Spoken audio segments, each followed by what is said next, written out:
Está en línea, no lo voy a demorar, el ex gobernador de Salta, político, profesor universitario, fue compañero de fórmula del doctor Roberto Labaña, el doctor Juan Manuel Urtubey. Doctor Urtubey, buen día, ¿cómo está usted? Muy buenos días, ¿cómo estás? Bien, bien. Escuchando un poco nuestra Latinoamérica, que está un tanto convulsionada, ¿no? En un Chile donde se elige la política para gobernar, para gobernadores, para concejales, pero no así para darse nada más ni nada menos que su constitución. No sé si usted hace alguna lectura de alguna posibilidad que en Argentina aparezca algo parecido. Yo lo que veo es que en nuestro sistema representativo clásico está francamente en crisis. Está en crisis en todo Occidente y en los países en donde la insatisfacción aparte se aumenta producto de los malos resultados en términos de la composición socioeconómica de nuestros pueblos, esa crisis se acelera aún más. Entonces, no debe sorprendernos lo que ha pasado en Chile y lo que va a seguir pasando en las distintas democracias del mundo, porque está claro que el ciudadano ha empezado a advertir que el viejo modelo de representación clásica ya no lo contiene más. Entonces, esto es exploratorio, vamos a tener que ponernos a trabajar, a usar mucho la cabeza, mucho la experiencia y escuchar a la gente a efectos de ir encontrando los ajustes a este modelo de representación para que en una democracia mucho más participativa nuestros órganos de representación sigan teniendo la función constitucional que se les dio durante los últimos 2-3 siglos. Y eso me parece que es el gran desafío que vamos a tener. O sea, cuando países que funcionan más o menos bien experimentan este tipo de situaciones, te explica que hay algo que, digamos, el cambio que experimentó la sociedad en el mundo en los últimos 30 años es probablemente, de acuerdo a lo que dicen los científicos, más grande que el cambio cultural que ha significado la rueda en la historia de la humanidad. Entonces, si nosotros estamos transitando ese proceso, entonces es muy difícil cuando vos sos parte de un proceso tener la medida en términos de la lectura de la realidad. Pero claramente, así como cuando se inició la revolución industrial, ya mucho más cerca, se modificó. Recordemos que desde la revolución industrial hasta la revolución francesa y la primera constitución, digamos, con el modelo de división de poderes de Montesquieu, pasaron 30 años. Claro. Y estoy hablando hace 300. Bueno, el cambio que estamos viviendo ahora es probablemente mucho más profundo que el que se vivió en esa época. Entonces es natural que empiece a cambiar la lógica de organización, porque si la cabeza cambia, los chicos, los nativos digitales, tienen una lógica de funcionamiento que no es ni mejor ni peor que la nuestra, es diferente.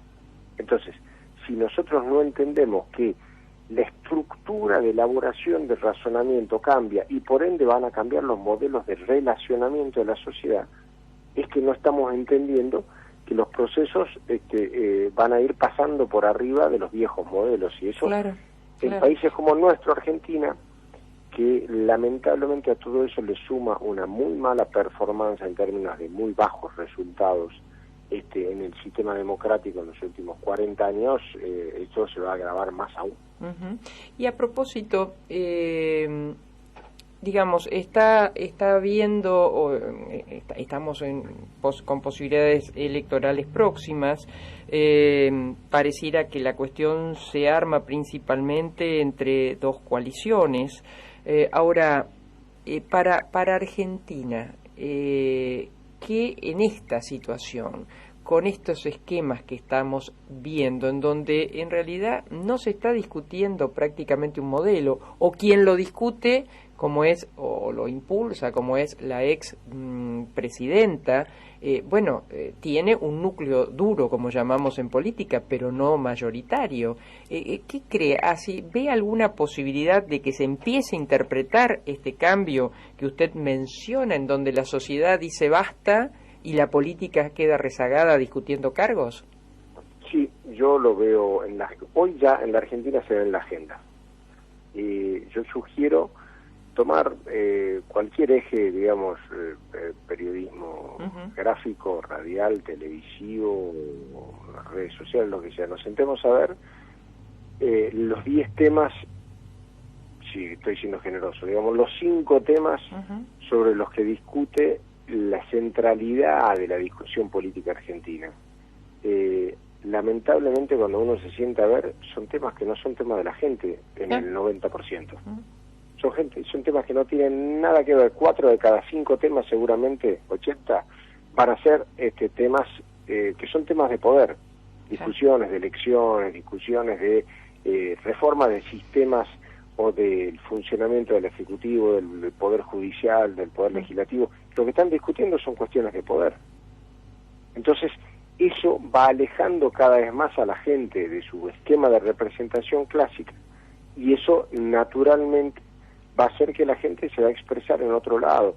Nosotros, como argentinos, tenemos que entender este proceso, porque si no, vamos a terminar inclusive agravando este proceso en la democracia, ¿no?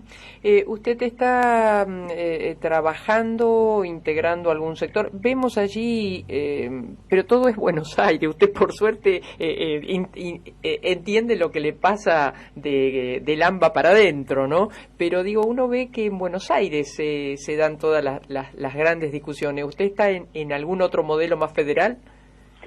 Yo creo que uno de los problemas que tenemos en la Argentina es que lesiona mucho al federalismo, es la falta de autonomía de la provincia de Buenos Aires. O sea, la provincia de Buenos Aires hace ya varias décadas ha dejado de ser una provincia autónoma. Fijémonos que todos los últimos gobernadores o gobernadoras que hubo en Buenos Aires en los últimos 30 años han sido todos virtuales delegados del gobierno nacional de turno. Eso lesiona la democracia, porque para que podamos tener realmente una Argentina federal, nosotros lo que necesitamos son gobernadores de Buenos Aires autónomos que generen un proceso político autónomo que pueda, junto al resto de los gobernadores de la Argentina, oficiar como una especie de contrapeso respecto del poder nacional. Así está diseñado en nuestra Constitución Nacional. Hay cartas de Alberdi que lo marcan con mucha claridad, porque él planteaba que, en definitiva, uno de los temas que por la estructura cultural de aquellos que no vinimos en barco, como diría el presidente, sino los que somos de acá, la lógica del personalismo tenía que hacer que los contrapesos no solo estén en la división tradicional de poderes que había planteado Montesquieu, sino también que entre los distintos niveles, esto es, entre los gobernadores y el Estado federal, así como, obviamente, a espejo de lo que había hecho la Constitución norteamericana hacía ya un buen tiempo, casi 70 años. Entonces, en ese contexto, es que yo creo que la provincia de Buenos Aires tiene que gestar su propio proyecto de poder. Yo, como dirigente nacional, si bien soy salteño, no soy bonaerense, y no, más allá de rumores y cosas, no pienso ser otro más de los que viene a colonizar la provincia de Buenos Aires. Sí, de cambiar domicilio. Claro, eso la verdad es que es una mala práctica que yo siempre he renegado. Pero sí debo decir que estoy colaborando para que haya otra oferta diferente en la Argentina. O sea, la Argentina... Para Randazzo. Exactamente. Yo creo que Florencio puede ser un gran candidato. También quiero abrir el paraguas y decir que pretendemos conformar un espacio político mucho más grande que un candidato, así que si el día de mañana aparece otro candidato en el espacio, no va a haber problema en que haya primarias y que compitamos, porque lo que queremos es algo mucho más que un candidato. Lo que queremos es la oferta para que desde Provincia de Buenos Aires se empiece a alumbrar un proceso en el cual la gente tenga una oferta diferente a la que ya tienen con los otros espacios políticos de Argentina. El que quiera seguir con esos espacios políticos seguirá, y bueno, así nos va como país, por cierto, ¿no? Pero de todos modos hay que entender que cuando la sociedad, así como hace un tiempo, yo acompañé a Labaña hace 2 años, y no estaba madura en la sociedad esa demanda de una posición diferente. ¿Me permite allí una idea? Yo no sé si la sociedad no estaba madura para el espacio que representaba el doctor Labaña y usted. Me parece que el discurso del doctor Labaña y el suyo de la moderación fue tomado por, bueno, en este caso por quien ganó especialmente. El doctor Fernández, Alberto, representaba esa moderación, y al estar todo el peronismo unido, o gran parte de ello, bueno, la balanza, más allá de errores que tal vez cometieron ustedes, digo, la balanza se corrió, pero sobre esa línea de la moderación. Sí, yo coincido. Es cierto que ambos, ¿no? Porque también lo hizo Cambiemos, o Junto por el Cambio, no me acuerdo cómo se llamaban, ellos también, igual que el Frente de Todos, trabajaron la línea de discurso. Nosotros debiéramos decir, viste, como se decía antes, que nos podemos catalogar los campeones morales porque nuestra idea ganó electoralmente. Lo que pasa es que después fue toda una falacia, fue todo una ficción que se terminó en el mismo momento que terminó la elección, porque después en realidad emerge la verdad. Y cuando emergió la verdad nos dimos cuenta que todo eso era una mera ilusión. Claro. Sí, Marcos. Marcos Pereira lo saluda, buenos días. Buen día, ¿qué tal? Creo que uno de sus hijos se llama Marcos, ¿no? También exactamente, un hijo mayor. Buena gente. Mire cómo lo tiene seguidito. Ve la cuenta de Twitter, ahí está informado. Usted ha hablado de la provincia de Buenos Aires. ¿Hubo algunos proyectos, algo como para que tenga una reforma política, un cambio en su estructura, que obviamente muchos rechazan, pero tal vez podría ser una solución para que no sea tal vez ese gran elector que define todo y que, bueno, sabemos las consecuencias para la Argentina de lo que es una provincia de Buenos Aires cuando las cosas así no están bien, ¿no? Es cierto que hay distintas iniciativas en ese sentido.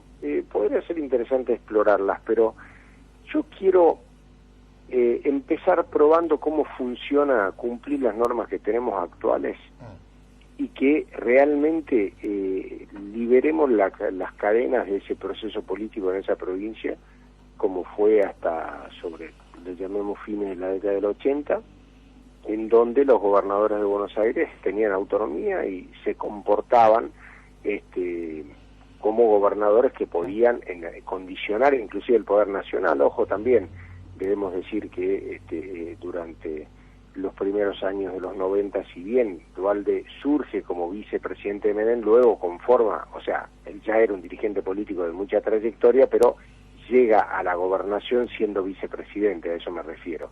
Y él conforma un espacio de poder provincial, pero de todos modos construcción autónoma, así como la que tuvo Antonio Cafiero, procesos como esos me parece que son los que funcionando podríamos ver, y por ahí la provincia funciona mejor. O sea, es cierto, yo no soy de las personas que no tiene prejuicio, entonces discutir una reforma política, sí, está bien, podría discutirse, me parece que no. Yo antes quiero discutir algo que ya está en nuestra Constitución, que tiene que ver con cuando se modificó la Constitución en el 94, se estableció la figura del jefe de gabinete de ministros, y como no hubo acuerdo en la Constituyente, se delegó en el Congreso la ley reglamentaria. Lamentablemente la ley reglamentaria borró con el codo lo que había escrito con la mano, en el sentido de transformar al jefe de gabinete como un ministro más.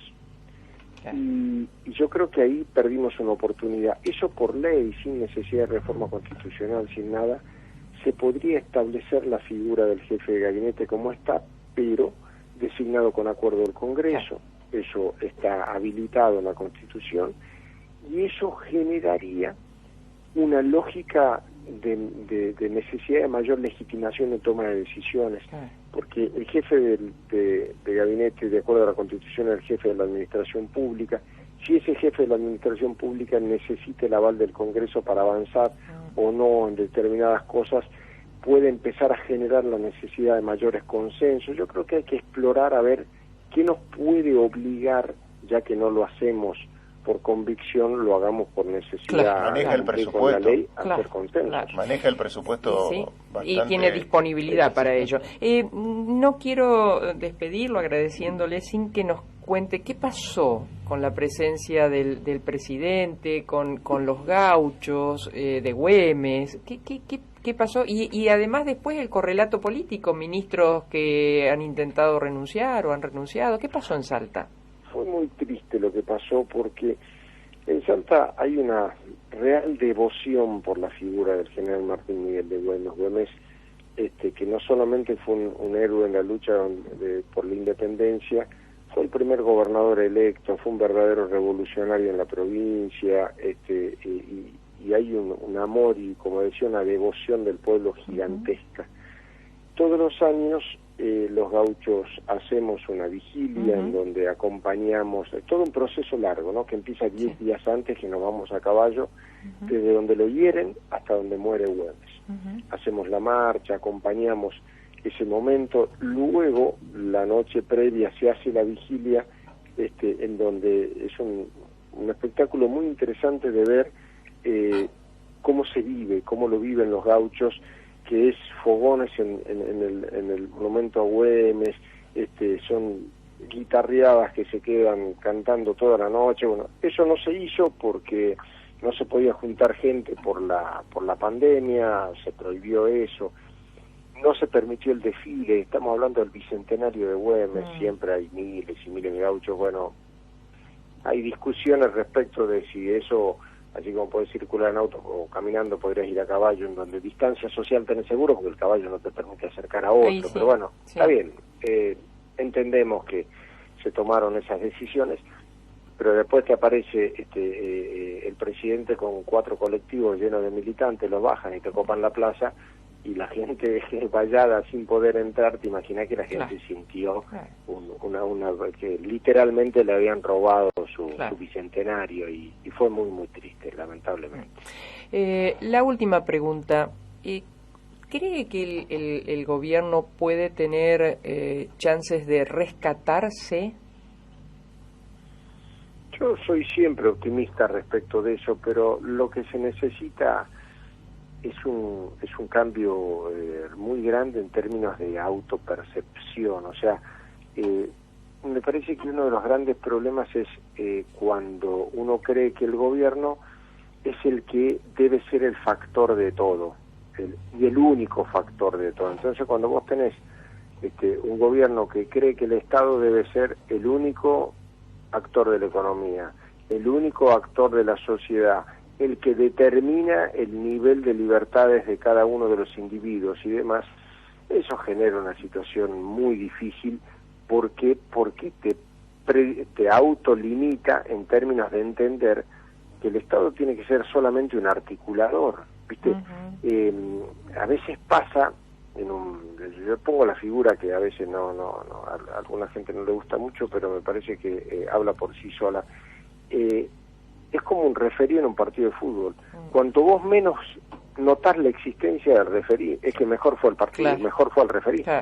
Porque el que hace los goles son los trabajadores, los empresarios, las organizaciones de la comunidad, y vos desde el Estado lo que tenés que hacer es regular la situación, pero cuando vos querés que vos ser el Messi del partido, estás jodido, porque vos no sos. O sea, es una cuestión conceptual que lamentablemente veo muy difícil que entienda este gobierno. Juan Manuel, muchísimas gracias.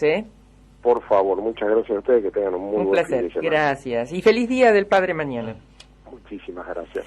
Bueno, hemos conversado con el doctor Juan Manuel Urtubey, político, abogado, profesor universitario, fue gobernador de su provincia, de Salta, y compañero de fórmula del doctor Labaña, y ahora está empujando sin... Él no va a jugar, parece, ¿no? No. Lo que va a hacer es, integrar equipos, eso es lo que entiendo, pero no va a llevar el domicilio a Buenos Aires. No.